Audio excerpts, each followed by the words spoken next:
Then you start to train your mind. This is where the mental fitness comes in. No different than, when you're in the gym and you're exercising the muscle grows and expands, and then you continue down that evolution. Same thing with this training for your mind, because then you start to see the detail.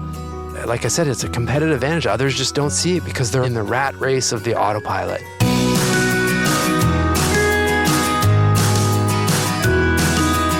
Hello and welcome back, or welcome to The Messy Middle, a podcast designed for people tired of chasing external methods to resolve our internal messiness. I'm your host, Andrew Horsfield. The purpose of this podcast is to have conversations with leaders and experts in their field who share personal and practical strategies that you can implement to advance your career, company, and life. You can find out more or listen to previous episodes at andrewhorsfield.com/podcast. On a score of 1 to 10, 1 being frazzled and 10 being fired up, where are you sitting right now? Do you feel alive and inspired, full of energy, or are you dragging yourself through the day, racing from one demand to the next, your mind full of mental clutter? Wherever you scored yourself, Marc Champagne believes improving your mental fitness is essential if you want to thrive in the modern world of work and the demand of your day-to-day life. Marc is a keynote speaker, host of the podcast series Behind the Human, and author of the best-selling book Personal Socrates.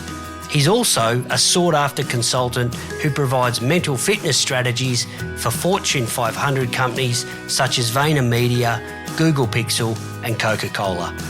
In this conversation, Marc and I talk about why being mentally fit matters, the positive impact of removing our psychological clutter, specific strategies you can use to start your own mental fitness routine, as well as the power of asking questions, taking time for self-reflection, and how doing this can positively impact our mental well-being and happiness.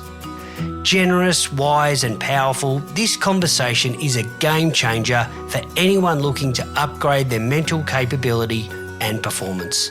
I hope you enjoyed this conversation with mental fitness strategist Marc Champagne.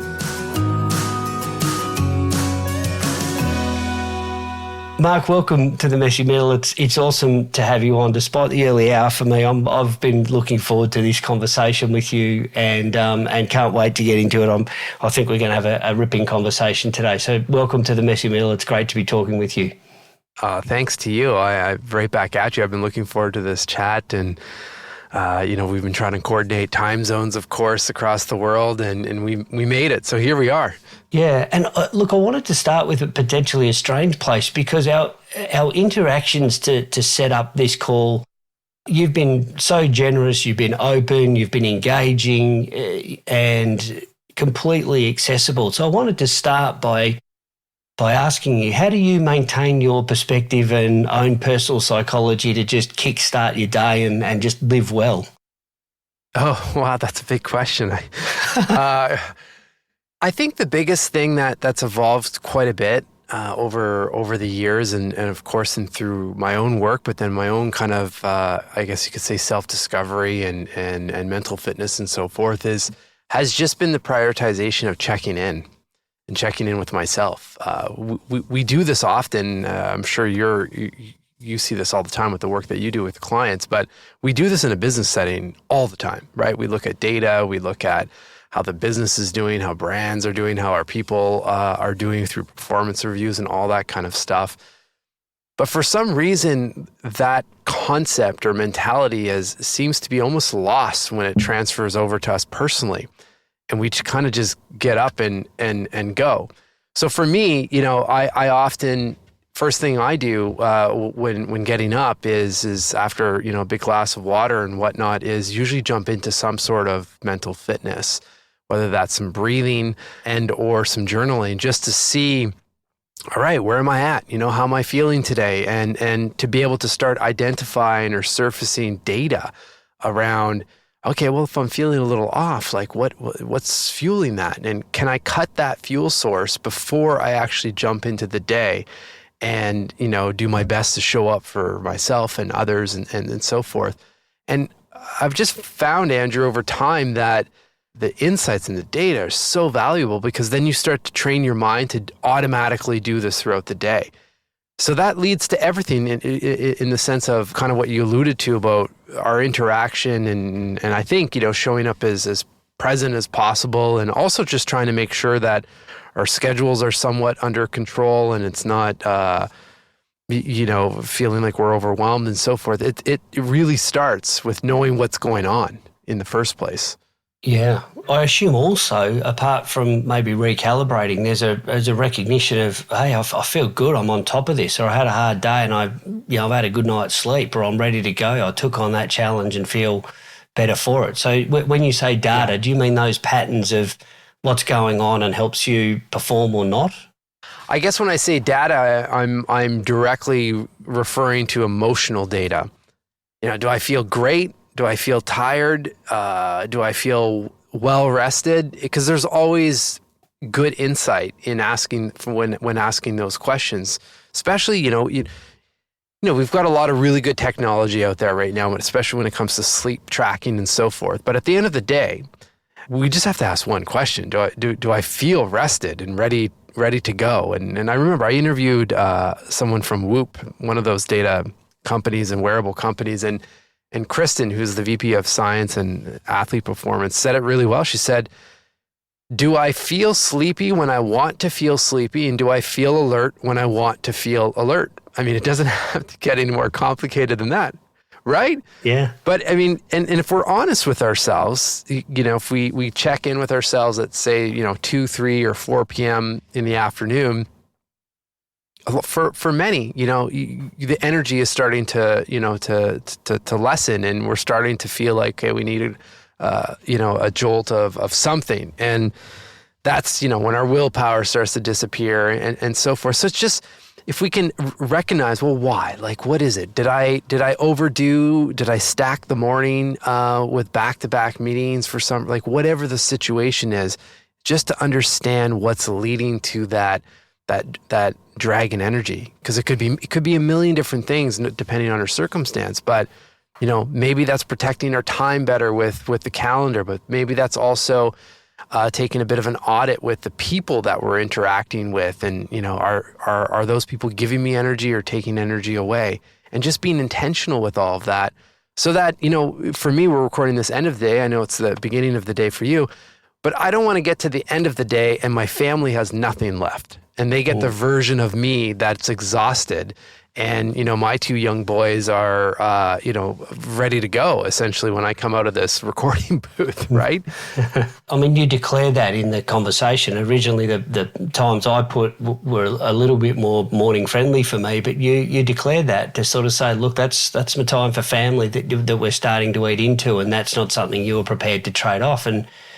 And most of the time, if people give this a go, they'll find that there's a workaround if they want to declare that boundary. And one of the things I find in my work, Mark, is that people will set the boundary, but then they want other people to protect it. So they'll declare that, oh, hang on, but they won't necessarily have the conversation that you had, which is say, no, I actually can't do that one. Yeah. Do you have any tips that would help people in that space that you think might help them be able to live into that aspiration they have for themselves a little bit easier? First and foremost, approach a conversation, or in our case, like, just approach it with kindness and honesty. Like, here, I also, as we mentioned before hitting record, like, I have an idea of the time zone difference. So I would never want to come across and be like, hey, you need to get up at 3 a.m. to have this call, for example, like that. Who am I to say something like that?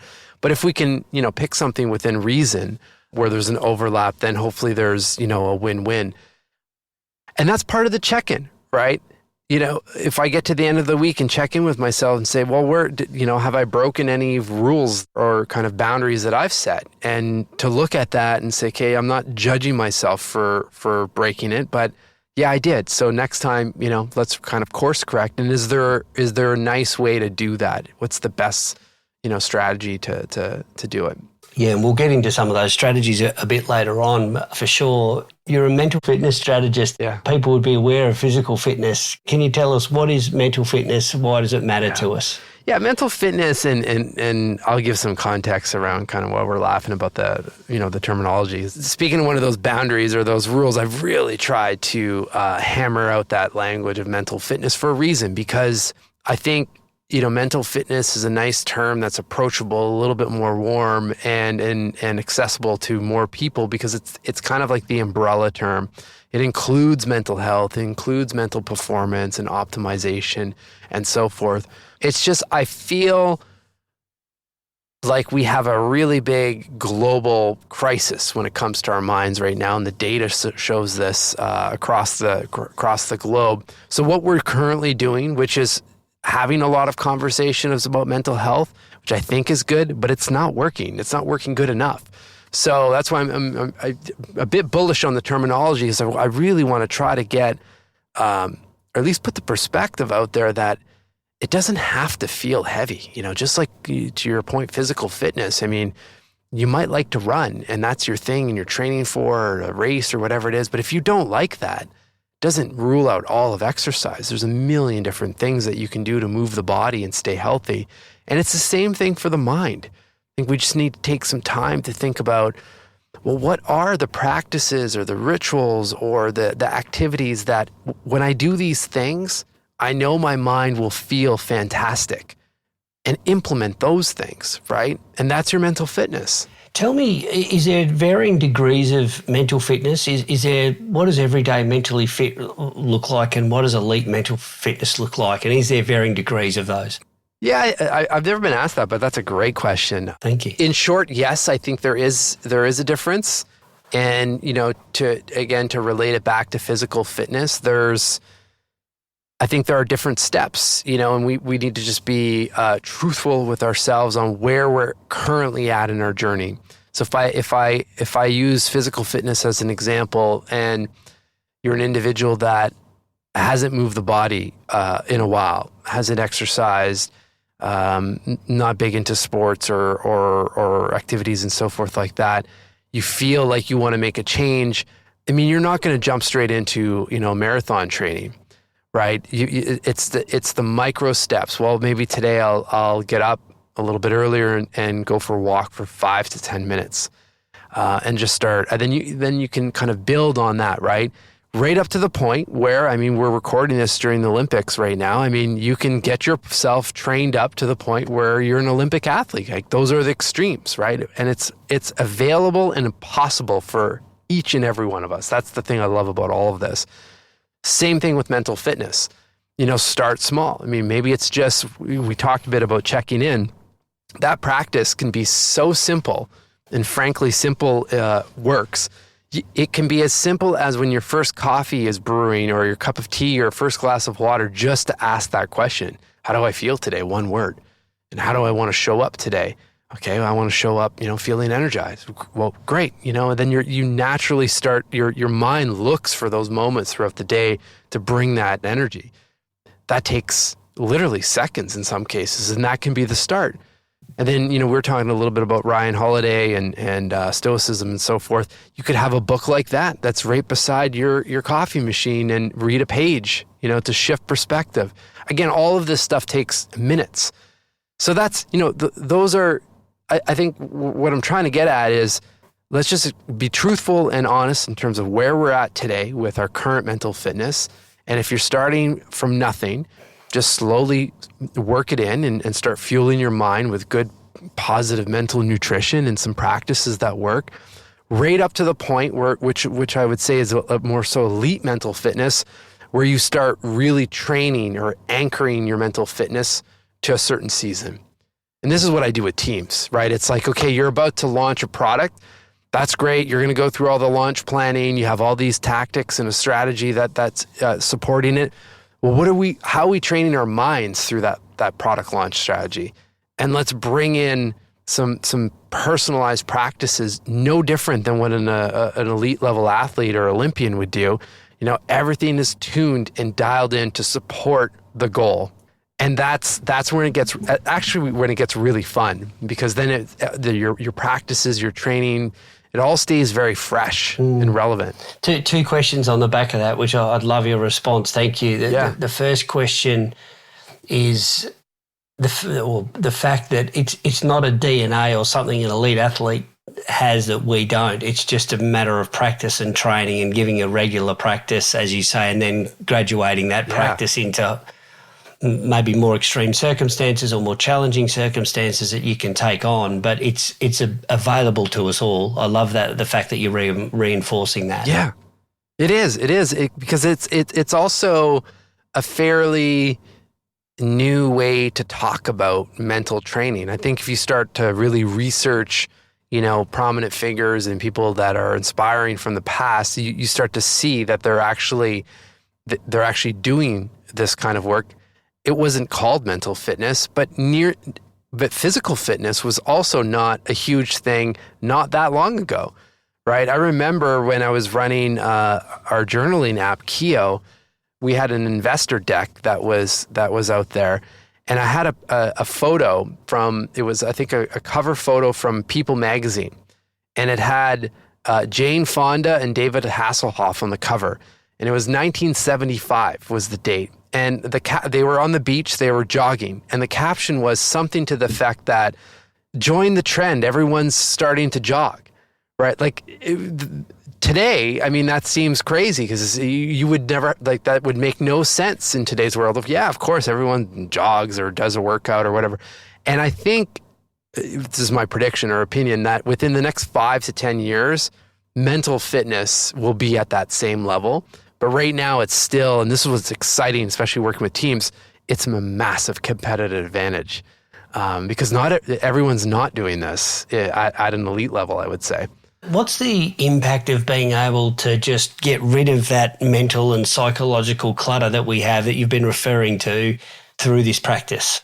Oh, I mean, almost, the visualization of just taking a nice, long, slow, deep breath and as you're exhaling, just blowing out mental clutter. And that sense of lightness in your mind, which is kind of the opposite of what I hear most often, and myself included. I mean, I'm not perfect in this set. Thankfully, I've got a lot of tools, but I feel the overwhelm. I mean, you just have to turn the news on, and there's a lot going on in the world, right? So just naturally, if we stay on this autopilot track, unfortunately, the result is just a lot coming into the head, right? And a lot of overwhelm. So the opposite of that, when we start training our mind and do those micro check-ins and have these practices that allow us to feel good, we keep the mind organized and clear so that then you start to see and feel and experience what others can't see and feel, because your mind is not cluttered and full of emotion that is blocking, the path forward, or, that's what they're saying, but they're not saying. If I think of, one-to-one interactions or team interactions and whatnot, but you pick up on those nuances because you're not in the survival state, right? You're not just kind of trying to get by. And it's the same thing when like I said, I have 2 young boys. I mean, they're thankfully kind of getting out of this stage, but as any parents listening, I mean, those little mini humans can throw off our sleep cycles pretty easily in the early days, right? So I remember, in those days, you wake up, you're exhausted, and kind of you already feel like you're behind, because your routine, at least for me, my routine would be rocked. I wouldn't be able to do the whole morning cycle that I would normally like to do. And for the days that I did no mental fitness, it just felt like I was playing catch up all day.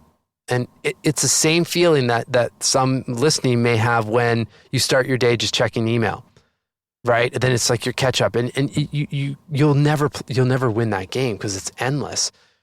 As an alternative, and this I always do, is if I have a day like that where I wake up feeling like I'm behind in a way, or the sleep wasn't as great, there's always a non-negotiable practice to start the day before getting into anything. And for me, right now, that's, doing 2 or 3 minutes of guided breath work. And it's not the regular, for me, my flow is about 60 or 90 minutes. It's not the regular routine that I would have, but just those 2 to 3 minutes allow me to start the day feeling, okay, I'm in control. I start out on my own terms, and now I feel refreshed and ready to go. It's just a small little nuance, right? I guess coming back to your original question, starting the days like that feel a lot lighter. Yeah. And a lot more manageable. And it's a small, manageable step. It's not a take 3 hours out of the day and, go sit somewhere quiet. It's a lovely, accessible, practical way that you're inviting people into this practice.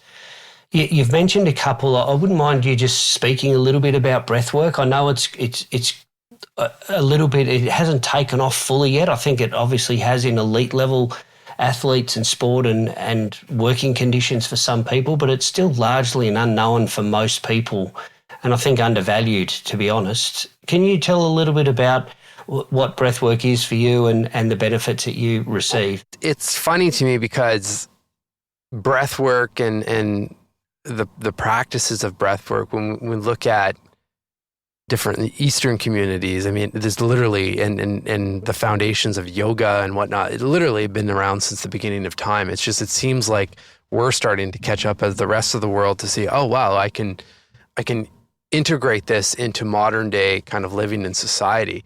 And thankfully, there are people out there that are doing a really good job bringing different kind of modalities to, well, let's just be present with our breath, right? I mean, it's literally the thing that keeps us alive. We come into this world and we take a big gasp as a baby, and that kickstarts life, and then we also exit kind of in the same way, right? But that whole period in between often is not thought about, And as a good example, I mean, I think we've all probably been there. You're behind your computer, you've got a big day, you're working really kind of aggressively, and you start to slowly kind of hunch down and crunch, and now you're barely breathing in some cases, and sometimes you're holding your breath in certain situations, and we don't even realize it, right? Versus just kind of sitting up straight and taking a nice, long, slow, deep breath. Or in the same situation, taking that deep breath before you have to go and present or jump up on a stage or do anything where your nervous system is excited. Literally one breath can calm the whole nervous system.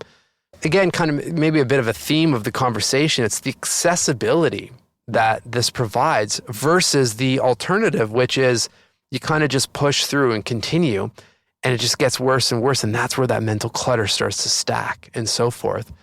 I've been just playing with different breathing techniques and rituals. I mean, I'm not a trained breathwork facilitator. I thankfully partner with different people who are and include those in those sessions within what I offer with teams. Selfishly, just to start any kind of mental fitness flow with a team, because I don't know what people are coming in with. And it's just a way to, within 2-3 minutes, completely level set a group, including myself, right? And I can see, I wear a Whoop to track my own sleep. And I was just curious. I did this last week.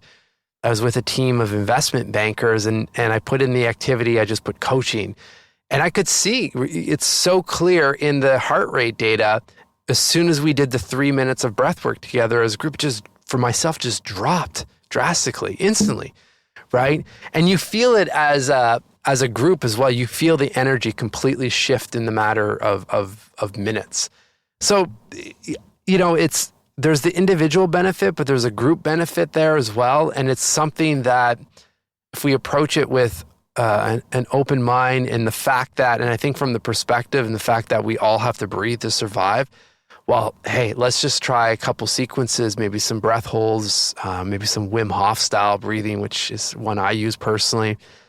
Or there's an app called Othership, which is the one I use with teams often. So there's just experiment with it and see how you feel, right? It's an instant way to reset your mind in high stress or high anxious states or whatever you're going through.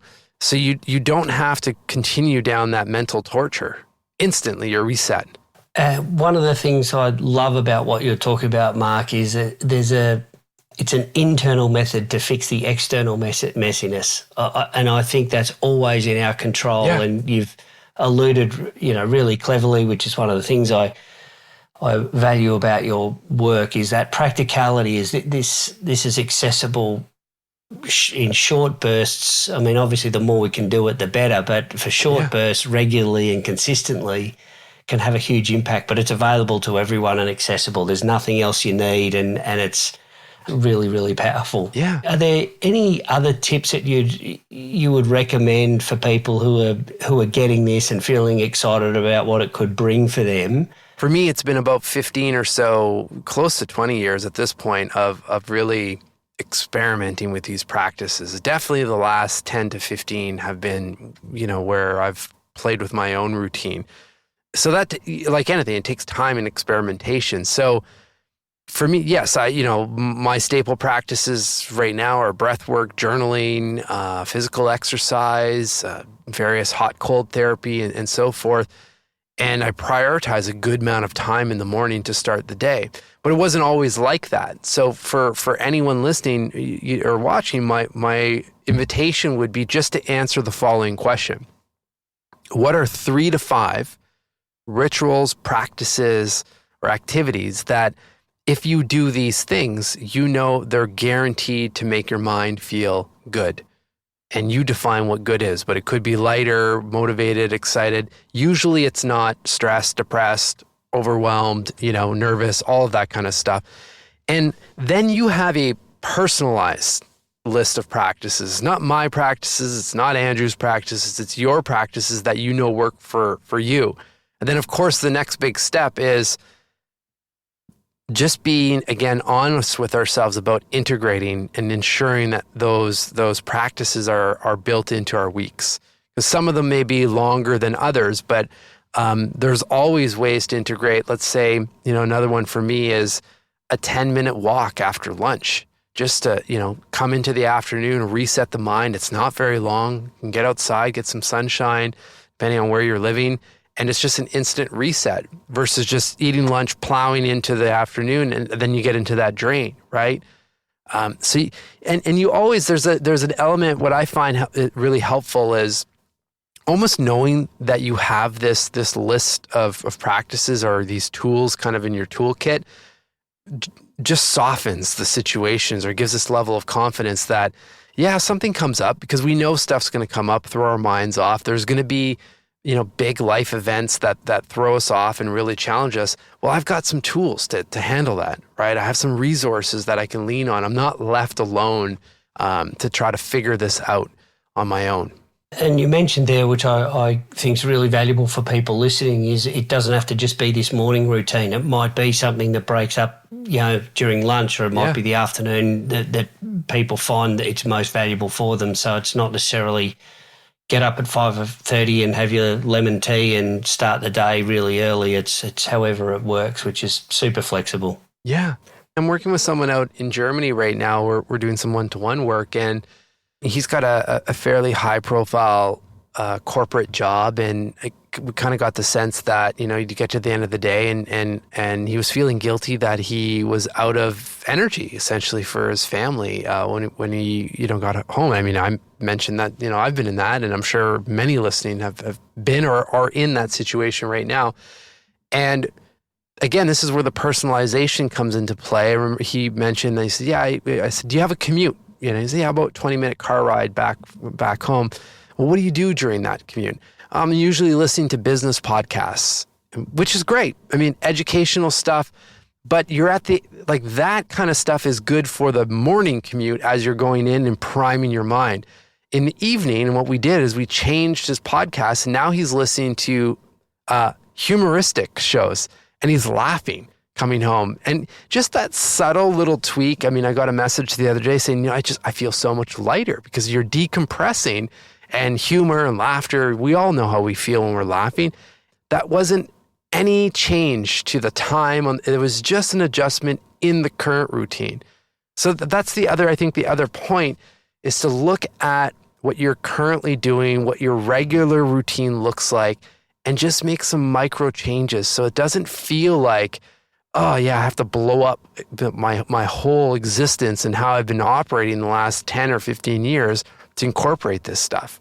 Terrific, Mark. I really value the insights that you're sharing with people listening, and the accessibility for them. And if they're not impressed already, then they should be, and B, I mean, you've written this awesome book here, personal Socrates, and this delves into some really important questions and why we should be asking questions. So I just wondered if you could share, the catalyst for personal Socrates and how you landed on the people that you've featured in the book. The main reason for the book and the way that it's structured and the way it's written and so forth is just to help us all, myself included, to take some time to still our mind, right? And to think. Thinking is a bit of a superpower these days because there's so much going on. And as mentioned earlier, we're kind of in this autopilot world where we actually don't take much time to stop, pause, and ask good questions. We're just in a cascade of events and meetings and so forth. And it's like, oh yeah, this is coming up. I need to do this, and this. Whereas that, from the people that I study, that are alive today, but as well that have long passed, that's the opposite framework that they use. Everything that comes up in studying these remarkable minds links to some sort of stilling of the mind. And for me, it all came back to, well, what's the easiest way to pause? Questions. Questions automatically allow us to take a minute to pause and think. And because we're all asking questions, it's a universal language. It's just a matter of, well, can we ask better quality questions and even more so, really well-timed and appropriate questions for whatever we're going through and wherever we're at in our lives, and then leverage the beautiful ability to take storytelling and the stories of others to inspire different perspectives and provide a space to answer questions or ask questions and so forth, which are all just things that, like, I'm not inventing questions. I mean, it's been around since the beginning of time, same with journaling and so forth. And we've evolved through storytelling, through, just even living in, on the Sahara. I mean, that's how we passed down ancient rituals and learnings and so forth. So it's just, I think, coming back to some ancestral, principles around, okay, well, let's just, right back into checking in questions to see how we're doing. But then also, well, like, who am I? The big ones, right? And who am I striving to become? And to be kind to ourselves when we ask questions like that, because they can feel heavy. But if we just treat them as, well, I just want to surface some data so I can make some different decisions if required or needed, then we avoid getting to this place, for the most part, where, 10, 15 years goes by, and then you're like, well, how did I get here? There's actually a lot of evidence on how we've made, decisions and whatnot, just we haven't checked in with ourselves. On the back of the book, the blurb says, we all ask questions, but are they the right ones, the best ones, and are we asking enough of them?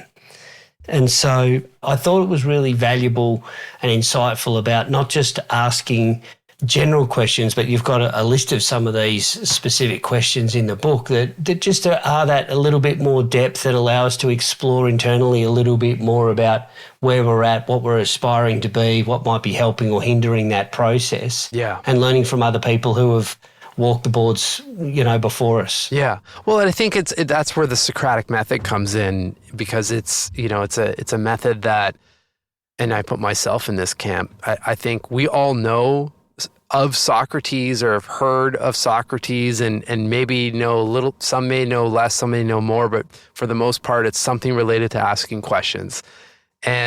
Or you've had, in my case, a best friend that went to law school and you felt the Socratic method as a friend and just being peppered with questions for a certain period of time, leading to no answers, essentially.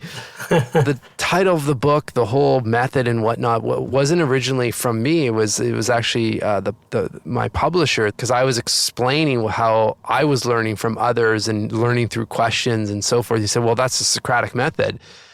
And he said, we should really title the book Personal Socrates. And I said, absolutely not. I'm not a philosopher. And my experience with the Socratic method is what I just described. I said, I don't know if people really understand this. And then I started to do the research. And I was pretty blown away with the fact that here's a method that literally has stood the test of time, that we all somewhat use in some capacity, but don't really think about it.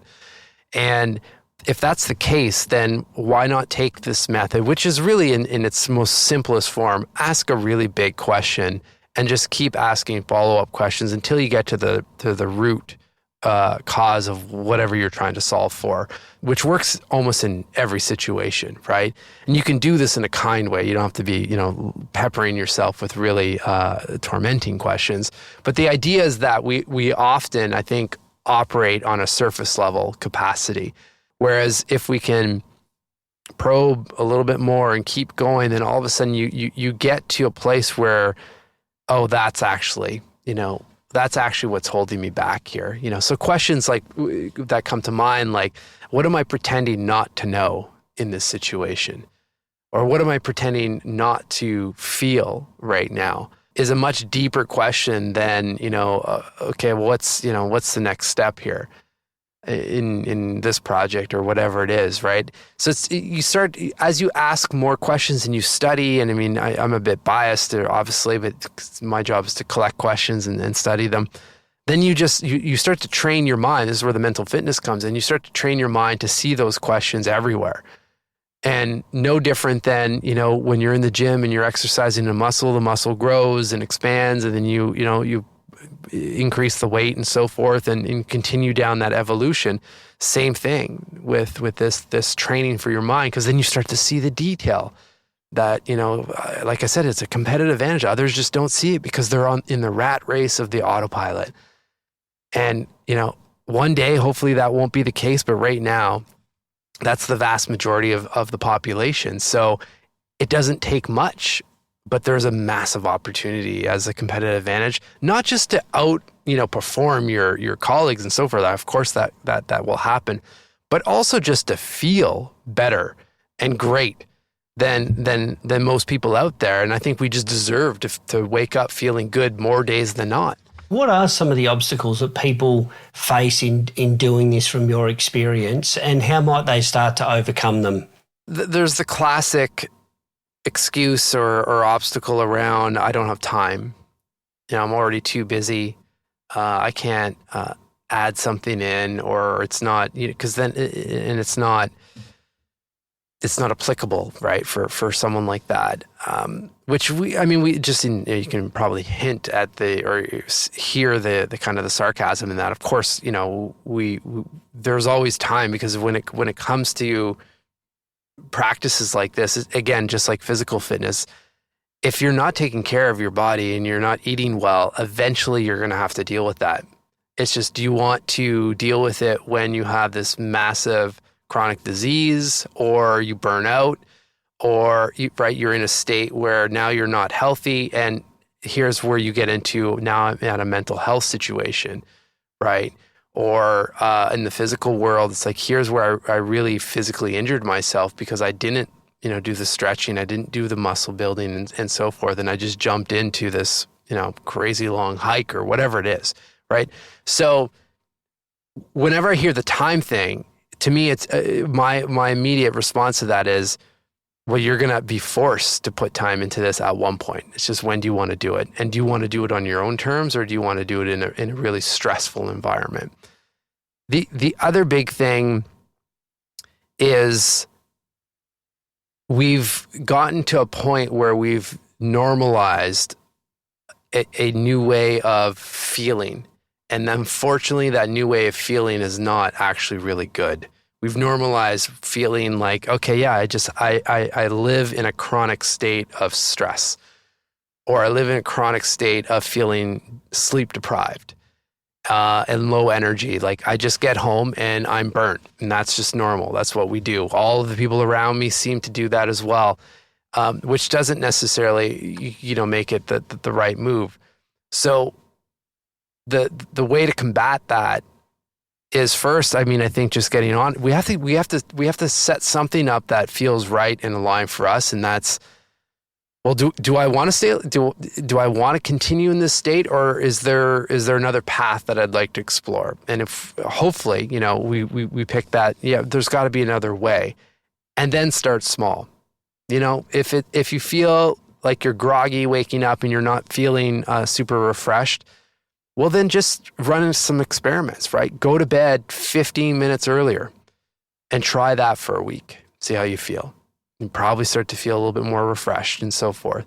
Like, okay, well then you keep going, right? And then slowly you start seeing that the new normal is not normal after all, at all, right? And then we can start, kind of reprogramming our mind and seeing what's possible. And then I think the bigger thing is look at the people that inspire you and that you look up to, that you read books about and so forth, and see what they're doing. They're not settling for that new normal. I can tell you that right now.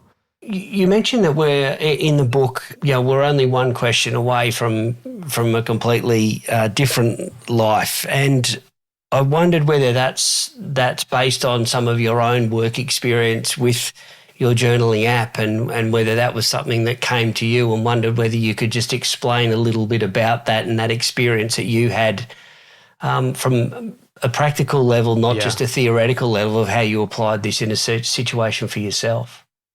I had to live that principle and firsthand, and that's where it came from. It was, we mentioned this journaling app, and what I didn't mention is we reached a lot of people with that app. We reached 90 million people in the first couple of years, and it was really doing well from an uptake standpoint. But the business model wasn't working, and at one point we were faced with a challenge, essentially, of what do we do?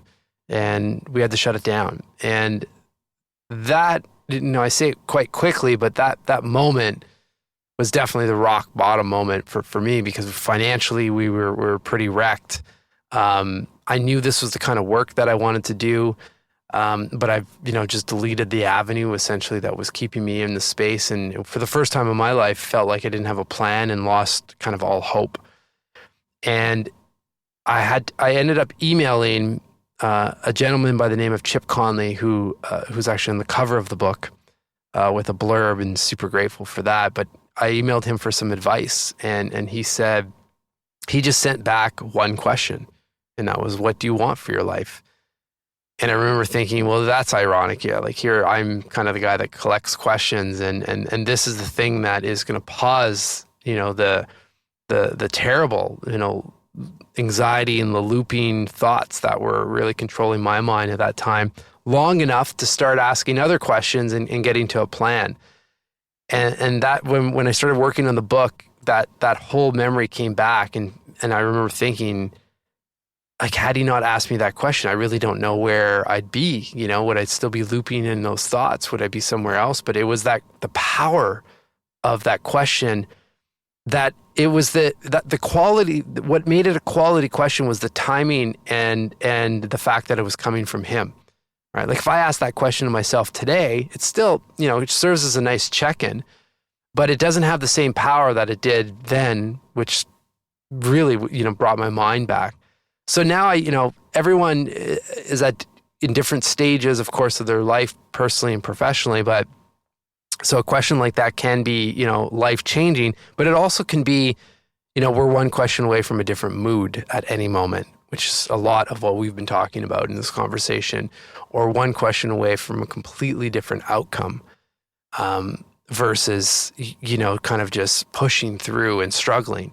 That's where the power of taking the pause and having a bank of questions. And if you tack those on to one of those practices that you identified in your top 3, top 5 list, now you get into this practice stack that becomes really powerful. Yeah. We've been speaking a lot about the questions and the insight we get from doing some of this work. We haven't spoken a lot about the implementation of the insight that you get. So I'm wondering if you could speak a little bit about that, Mark, around if we're doing this insight and we're asking questions and we're taking some time to develop our mental fitness, how do we do the implementation phase of the data that we might be seeing? The more integrated the practices are with your everyday, and if you're thinking of a business as well, if you're integrating this kind of work in your natural sales meetings or launch meetings or weekly huddles and status calls and things like that, then it's already naturally integrated, in a way. Where it becomes challenging is when we look at this stuff and think, okay, well, I have to set up an entirely new meeting or something completely different that's going to be in this month and it's going to pull everyone away. Then then it goes to the back burner because it's not, it's seen as extra work, for example. So we just, I think, and when it comes to us personally, the way I look at it is if these insights are surfacing, the best place that where I action them is usually on a weekly review.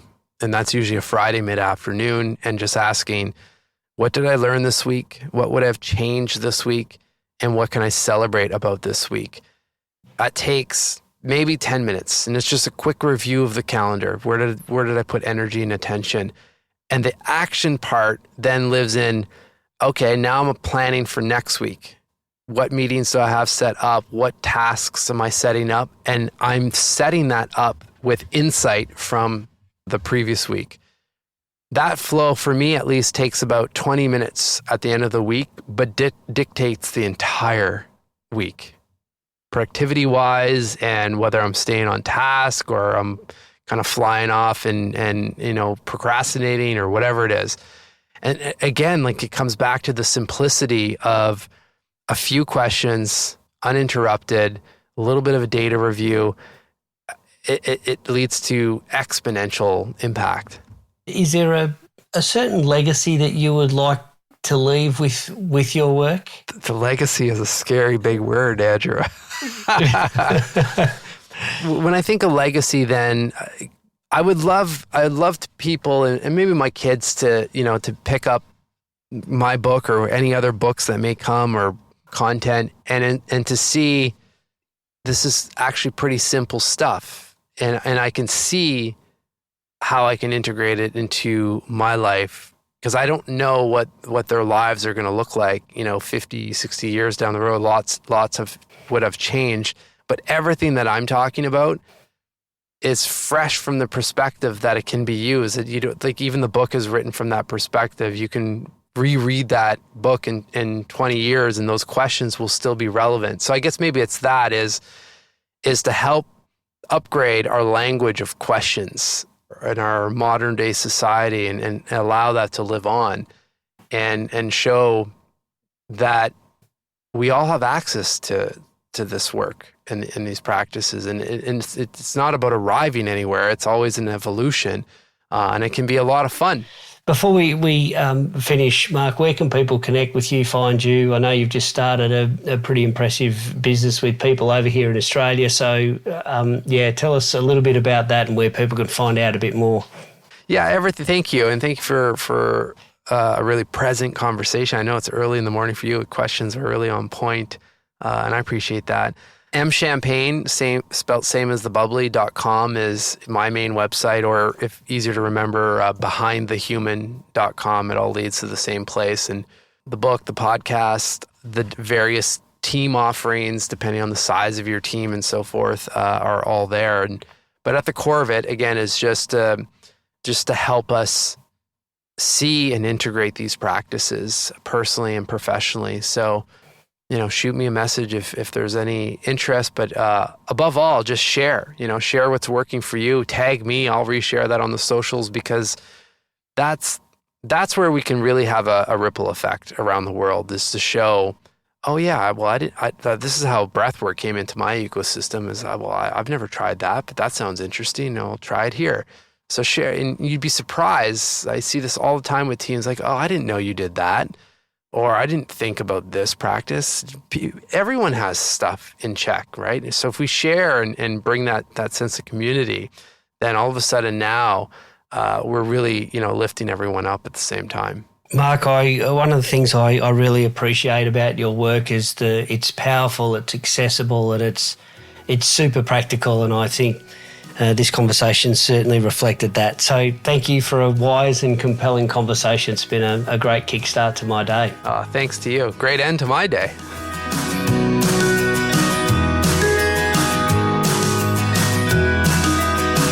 Two quick things before we wrap up. If you've enjoyed this episode and want to access the full list of show notes or explore some other episodes, simply visit andrewhorsfield.com.